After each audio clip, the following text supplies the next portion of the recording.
చెప్పవన్నీ. Sir, నిన్న సాయంత్రం మా చెరువులో టెంపరేచర్ 32 డిగ్రీలుగా ఉంది. కానీ ఈరోజు ఉదయం అది 26 డిగ్రీలకు పడిపోయింది. దానికి తోడు చెరువులో రొయ్యలు కూడా చాలా వీక్గా ఉన్నాయి. మేత కూడా సరిగా తీసుకోవట్లేదు. ఇది ఏమైనా ప్రమాదానికి సంకేతమా?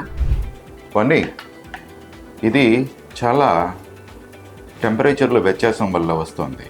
అవును, ఇది కొంచెం ప్రమాదకరమైన పరిస్థితే. మీ చెరువులో రాత్రికి మరియు ఉదయానికి మధ్యలో టెంపరేచర్ వ్యత్యాసం 8 డిగ్రీల దాకా ఉంది. రొయ్యలు సాధారణంగా ఒక 12 గంటల సమయంలో మ్యాక్సిమం 5 డిగ్రీల కంటే ఎక్కువ టెంపరేచర్లో వ్యత్యాసం ఉంటే తట్టుకోలేవు.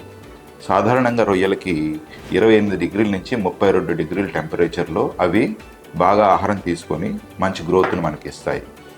కానీ 12 గంటల వ్యత్యాసంలో టెంపరేచర్ మధ్యలో 5 డిగ్రీల కంటే ఎక్కువ వ్యత్యాసం ఉన్నప్పుడు అవి తట్టుకోలేవు. సో ఈ వ్యత్యాసాన్ని మనం తగ్గించాలి.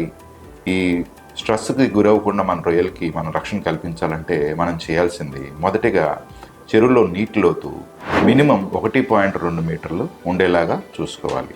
తర్వాత నీటిని వీలైనంత వరకు సర్క్యులేట్ చేస్తూ ఉండాలి, అంటే ఏరేషన్ని ఉపయోగిస్తూ ఉండాలి.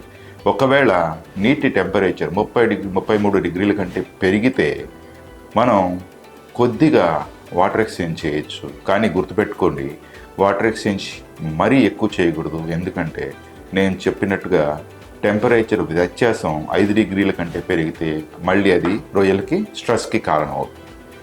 సో ఈ రకంగా మనం టెంపరేచర్ స్ట్రెస్కి గురవకుండా రక్షణ చర్యలు తీసుకోవచ్చు. హలో సార్, నేను మీ వన్ని.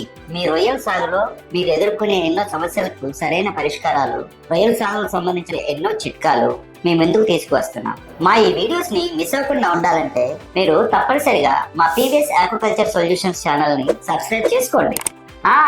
అలాగే బెల్ ఐకాన్ ని ఆన్ చేయడం మర్చిపోకండి. మళ్ళీ ఇంకో వీడియోలో కలుద్దాం. నమస్తే.